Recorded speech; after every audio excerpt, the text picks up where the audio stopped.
Hola amigos de Aprender es Fácil y bienvenidos al curso de HTML básico. Mi nombre es David Caramazana Pardo, soy ingeniero informático y podéis contactar conmigo a través de mi cuenta en Twitter @DavidCaramazana.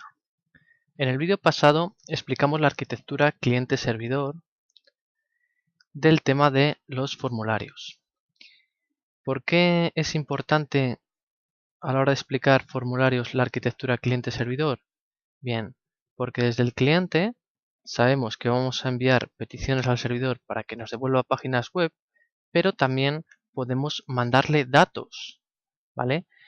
Podemos mandarle cualquier campo que nosotros escribamos y esos datos van a tener que ser procesados en el servidor. Bien, pues todos esos datos que nosotros enviemos al servidor desde el cliente corresponde al tema de los formularios. ¿Cómo enviamos datos desde el cliente al servidor?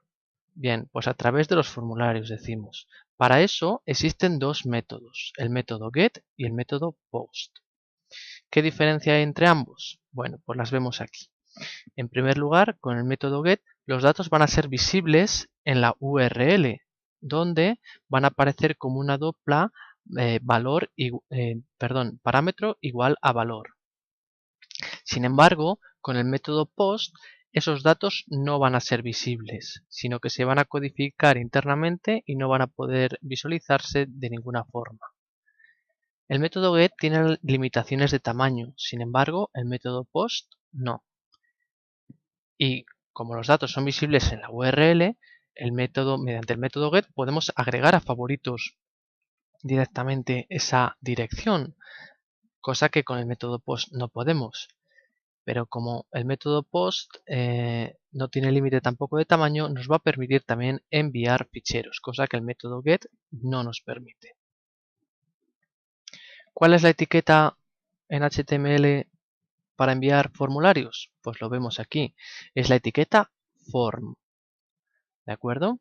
Bien, la etiqueta form es como una forma genérica, de modo que existe una etiqueta de apertura, un contenido, que lo hemos representado aquí mediante 3 estrellas, que vamos a ver después a continuación, y la etiqueta de cierre. ¿De acuerdo? Dentro de la etiqueta de apertura vemos que existen, en este caso, pues dos parámetros, con la dupla nombre del parámetro igual a valor entrecomillado. ¿De acuerdo? El primer parámetro es action y nos define la URL, o sea, la página, la dirección a la cual nos tenemos que dirigir después de haber enviado ese formulario. Es decir, que cuando escribimos un formulario y ponemos un botón, por ejemplo, de enviar, ese formulario a su vez nos tiene que llevar a otra página web.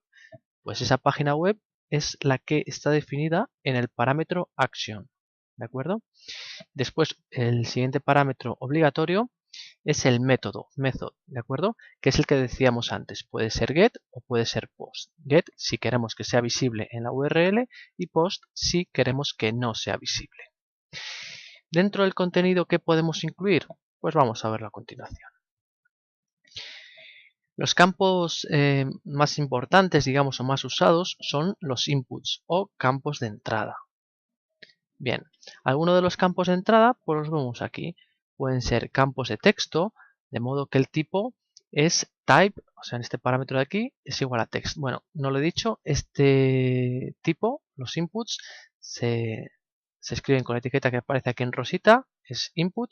Vemos que es una etiqueta como la de imágenes, que no existe apertura y cierre ni contenido, sino que directamente se autocierra. Eso sí, admite un texto a continuación que va a aparecer en la misma línea del input, ¿de acuerdo? Bien, siempre dentro del input vamos a tener que definir un tipo mediante el atributo type y en caso de que sea campos de textos, ese tipo sería text. También es obligatorio el atributo name, con el cual vamos a identificar cada uno de esos inputs, y digo que es obligatorio porque a la hora de recoger ese formulario en el servidor vamos a tener que hacerlo de alguna forma, recoger esos datos, y eso va a ser gracias al atributo name, ¿de acuerdo? Entonces este atributo es obligatorio. Otro tipo de campos son las contraseñas, que son similares a los campos de texto. En este caso el type es password, pero la diferencia es que este texto de aquí es visible y en el caso de las contraseñas van a aparecer puntitos. ¿De acuerdo? También conocemos o son muy familiares los radio buttons o los checkbox. Los radio buttons son esos seleccionables mediante un botón, mediante un puntito, perdón, en una lista de circulitos. Entonces solamente nos va a permitir seleccionar uno y con los checkbox aparecerían como una V, ¿de acuerdo? De cada una de esas cajitas que hemos ido marcando. En el caso de los radio buttons, el tipo sería radio y en el caso del checkbox, el type será checkbox. ¿De acuerdo? Vemos que también podemos incluir un tipo, otro atributo que es value y es el valor por defecto de esos botones. En el campo de texto también podríamos poner un tipo de valor que sería el valor predefinido, como aquí hemos escrito escriba aquí, ¿no? Pues ese sería el campo predefinido en value, ¿de acuerdo? ¿Qué más tenemos? Pues tenemos para textos más largos o de varias líneas las áreas de texto. Vemos aquí texto de varias líneas. Para eso se emplea este otro input, que en realidad, bueno, ya no son inputs, pero en realidad como son campos de entradas los hemos incluido dentro de este bloque. El tipo es textArea y este sí que tiene etiqueta de apertura, contenido y etiqueta de cierre. El texto que aparece como contenido sería el que se visualizaría dentro de esa cajita. ¿Qué atributos tenemos aquí? Vemos que el atributo name es obligatorio para poder recoger esos datos y después aparecen filas y columnas que va a definir cuántas filas tiene esta caja de texto y cuántas columnas. Tendría rows igual a 2 filas, calls 20 igual a 20 caracteres en vertical que va a poder recoger esta caja de texto. También tenemos las listas desplegables, ¿no? Cualquier lista desplegable también nos parece familiar, es un cuadrito con una flechita hacia abajo y al picar en esa flechita nos despliega esa lista de todos esos campos que podemos seleccionar. Para eso está la etiqueta select. Recordamos que siempre el atributo name es obligatorio. Esta sería la etiqueta de apertura, etiqueta de cierre y dentro de estas etiquetas todo el contenido. Dentro del contenido destacamos cada una de las opciones, que sería cada uno de estos campos que nos permite seleccionar. Eso se hace mediante la etiqueta option, etiqueta de apertura, contenido y etiqueta de cierre. Vemos los diferentes valores que podemos darle. Esto va a ser interesante a la hora de recoger el valor, al igual que con los radio buttons y los checkbox. Sin embargo, no tiene por qué corresponderse con el texto a visualizar. Aquí el contenido sería el texto a visualizar en esta lista. Hemos puesto etiqueta 1, etiqueta 2, en este caso sería cualquier valor, número entero, decimal, lista, pues eso sería lo que apareciera como contenido. Si queremos que alguno de estos sea elegido por defecto, en este caso por ejemplo sería lista, tendríamos que añadir este atributo, selected igual a selected entrecomillado. Y esta sería la etiqueta por defecto. En este caso lista sería por defecto, pues aquí tendría que poner lista. Dentro de estas listas desplegables, pues podemos agruparlas por títulos. Es decir, dentro de esa lista desplegable, pues si queremos tener marcas de coches, por ejemplo, con diferentes modelos, podemos agrupar cada una de esas marcas mediante la etiqueta optGroup. ¿De acuerdo? Con el parámetro label definiríamos ese título. Y dentro de cada uno de estos optgroups, cada una de las subopciones que podemos elegir. En realidad, opgroup sería un simple título, no sería una opción seleccionable. Bien, ¿qué más inputs tenemos? Pues tenemos, por ejemplo, los campos ocultos que pueden ser útiles a la hora de cuando queremos enviar cierta información al servidor, pero que el usuario no tenga acceso y que no hace falta que el usuario tampoco visualice. Pues una de las formas, a través de un formulario, sería mediante los campos ocultos. Para eso, el type tiene que ser hidden. Para los botones, pues tenemos estas tres opciones de aquí. El botón enviar, el botón reset, que sería para borrar la información, y un botón simplemente que con un tipo de evento de botón podremos ejecutar cierto código en JavaScript, que bueno, eso no lo vamos a ver en este curso, pero cuando veamos JavaScript tendremos que conocer este tipo de sentencia HTML. Bien, para el botón enviar, el type es submit y lo único que va a hacer este botón es enviar el formulario al servidor. Allí se procesaría ese formulario en el servidor y nos retornaría la página que habíamos incluido en el action del formulario. Bien, el botón reset lo único que va a hacer es poner los valores por defectos de ese formulario. Ese type es reset y el type para los botones sería button. Después existe un botón especial, ¿no? Como es el que nos permite subir un fichero al servidor y ese type sería file. Bien, pues esos son los inputs básicos. Bueno, un parámetro especial es el parámetro disable, que si lo igualamos al valor disable corresponde a un campo, a un input que no nos va a permitir editar. No vamos a poder cambiar ese valor. Pues estos son los inputs que quería explicar.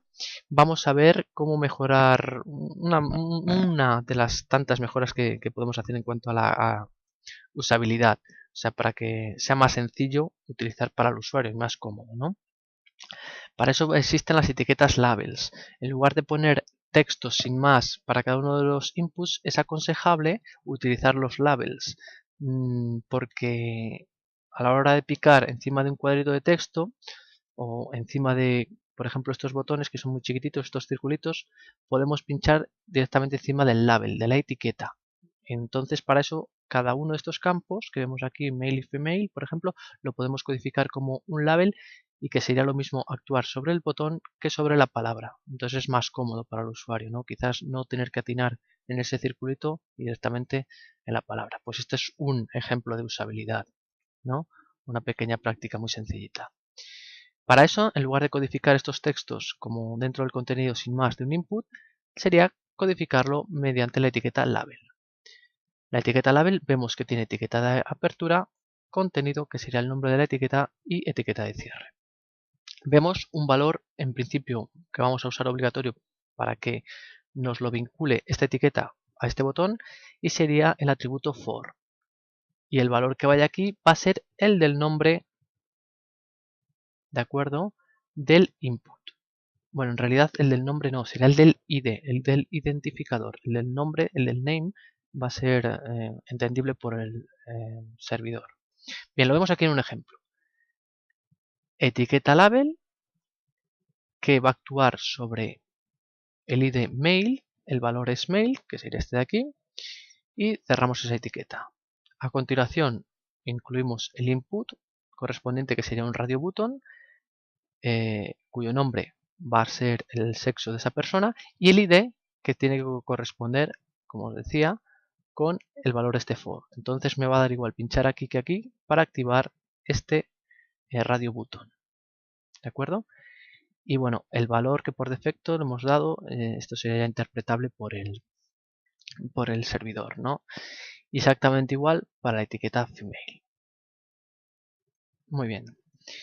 Por último, si tenemos formularios muy largos, una forma muy sencilla de identificar cada una de las partes es agrupar los campos e incluso incluir una leyenda.